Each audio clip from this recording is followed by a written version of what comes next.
Dalam hukum itu tidak ada istilah perselingkuhan, tapi yang pasti ada persoalan.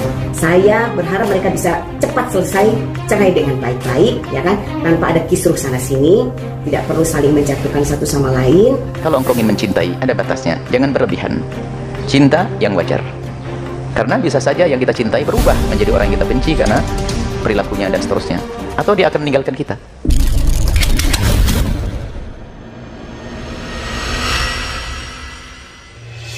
Masih diangkat sejumlah media sosial sosok cantik Paula Verhoeven yang menuai sorotan beragam usai dirinya dicampakkan Baim Wong dengan tuduhan yang cukup mengejutkan. Paula yang kini makin dikagumi dan bukan saja karena diam dan bersabar dari segala tuduhan, namun ia bisa lebih mendekatkan diri sebab masalah yang menimpanya tersebut. Bahkan tercatat di beberapa kasus bagaimana Paula ditinggikan, dipuji, bahkan didukung banyak orang yang kini mengagumi sosok cantik yang mantap berhijab tersebut.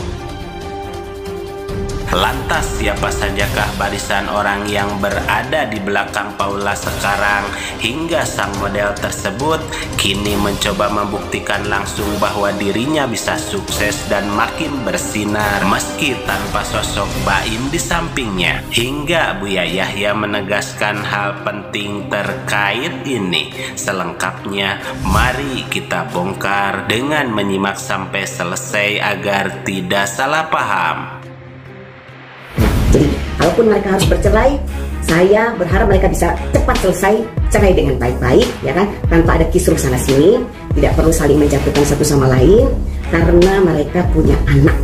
Dalam hukum itu tidak ada istilah perselingkuhan, tapi yang pasti ada persoalan. Kalau tidak ada persoalan, tidak mungkin bercerai, ya kan? Entah itu dari pihak istri, entah itu pihak suami, entah itu dari dua-duanya, pasti selalu ada persoalan. Saya sarankan untuk tidak huru hara memperebutkan hak asuh anak. Sebab yang namanya ayah, yang namanya ibu, pasti dua-duanya menyayangi anak-anaknya. Inilah sebuah ujian, cobaan hidup dan rintangan keras telah menghadang Paula Verhoeven yang tak mudah dijalani dan bisa dilewati begitu saja. Paula yang beruntung menemukan hidayah setelah sebelumnya tercatat rentetan yang memperlihatkan bagaimana kehidupan glamor dunia model yang di awal masih terbuka dengan gaya modern dan dianggap jauh dari kesan islami, sehingga banyak yang menganggap sebelah mata meski sederet prestasi berhasil didapat dalam karir busananya tersebut. Namun usai ujian menghampirinya, kini Paula mulai menenangkan diri dengan lebih bersabar dan berdoa serta menyerahkan dirinya kepada Yang Maha Kuasa dengan belajar dalam agama dan introspeksi dari semua kesalahan yang telah terjadi, hingga kembali terlihat aura mahal Paula lebih berkelas dan bersinar cerah sebagai supermodel yang disebut sempat redup, kini kembali terang benderang setelah kabar perpisahan. Meski masalah besar tengah menimpa Paula saat ini. Lantas inikah balasan telak dan mengejutkan bagi siapa saja orang-orang yang menjauhi sebab kekurangannya dan coba merendahkan bahkan menghina Paula Verhoeven yang seolah bersiap kehilangan seseorang yang di awal dicintainya sepenuh hati, kini bersiap pergi dan mungkin tak bisa untuk kembali. Yang pertama adalah, kalau engkau ingin mencintai, ada batasnya, jangan berlebihan. Cinta yang wajar, karena bisa saja yang kita cintai berubah menjadi orang yang kita benci karena perilakunya dan seterusnya, atau dia akan meninggalkan kita. Kalau benci pun jangan berlebihan, karena bisa saja menjadi kekasih suatu ketika. Dan cintailah siapapun yang engkau suka, tapi kamu harus ingat, ini warning dari Nabi, engkau akan meninggalkan dia atau engkau akan ditinggalkan dia. Nggak mungkin selamanya Anda hidup dengan dia. Kalau itu suami, itu istri. Kita ahli iman kok. Kita ahli iman, ya Anda yakin bahwasanya semua yang Allah ambil adalah dari Allah dan milik Allah, akan kembali kepada Allah, dan yakin Allah akan mengganti. Kalau itu tulang punggung dalam hidup kita, ketahuilah Allah Maha Kuasa. Jadi dibangun keyakinan. Nggak mungkin Allah menelantarkan Anda, pasti akan diganti yang lebih bagus. Dan memang ya, suatu ketika pasti semua orang mengalami ini, melewati ini semuanya. Ada tangis, ada derai air mata, itu wajar. Tapi ya itu tadi, Tidak boleh tidak boleh berlebihan yang menjadi sebab kita tidak terima dengan apa yang Allah titahkan, Allah berlakukan kepada kita. Karena bisa saja yang kita cintai berubah menjadi orang yang kita benci karena perilakunya dan seterusnya, atau dia akan meninggalkan kita. Kalau benci pun jangan berlebihan, karena bisa saja menjadi kekasih suatu ketika. Dan kalau engkau mencintai itu ada batasnya dan jangan berlebihan dan wajar, karena bisa saja yang kita cintai berubah menjadi orang yang kita benci karena perilaku dan seterusnya, atau dia akan meninggalkan kita.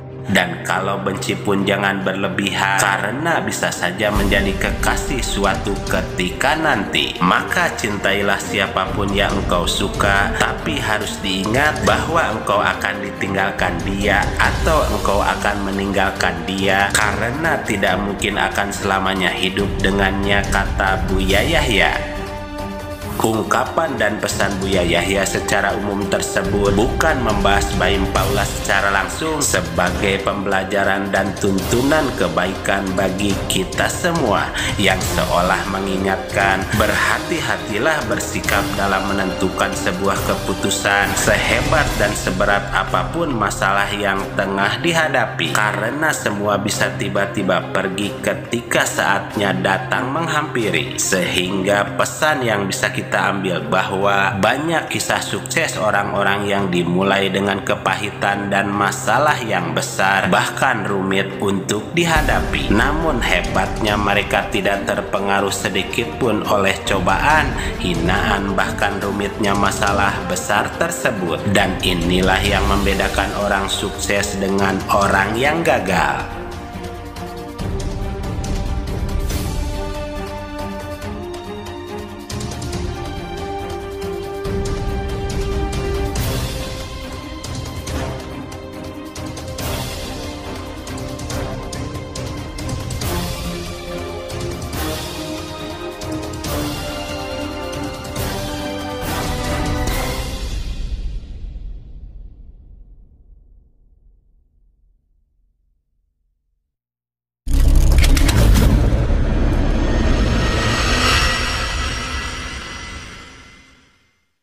Harta yang kita cari pagi, petang, siang, dan malam itu belum tentu kita nikmati. Maka salah satu investasi akhirat sampai ke alam barzakh kita adalah pembangunan pondok pesantren. Di antaranya yang terpercaya, pembangunan pondok pesantren Gunung Panda Malang. Rekening wakafnya BRI 1174 01 00554 560 atas nama Pondok Pesantren Gunung Panda. Jangan lupa kontak konfirmasinya 0822 2847 0705. Berkah rezekinya anaknya anak soleh soleha menjadi penghafal Al-Quran, dan negeri ini menjadi beldatun thayyibatun wa rabbun ghafur. Pahala terus mengalir meski umur kita telah berakhir.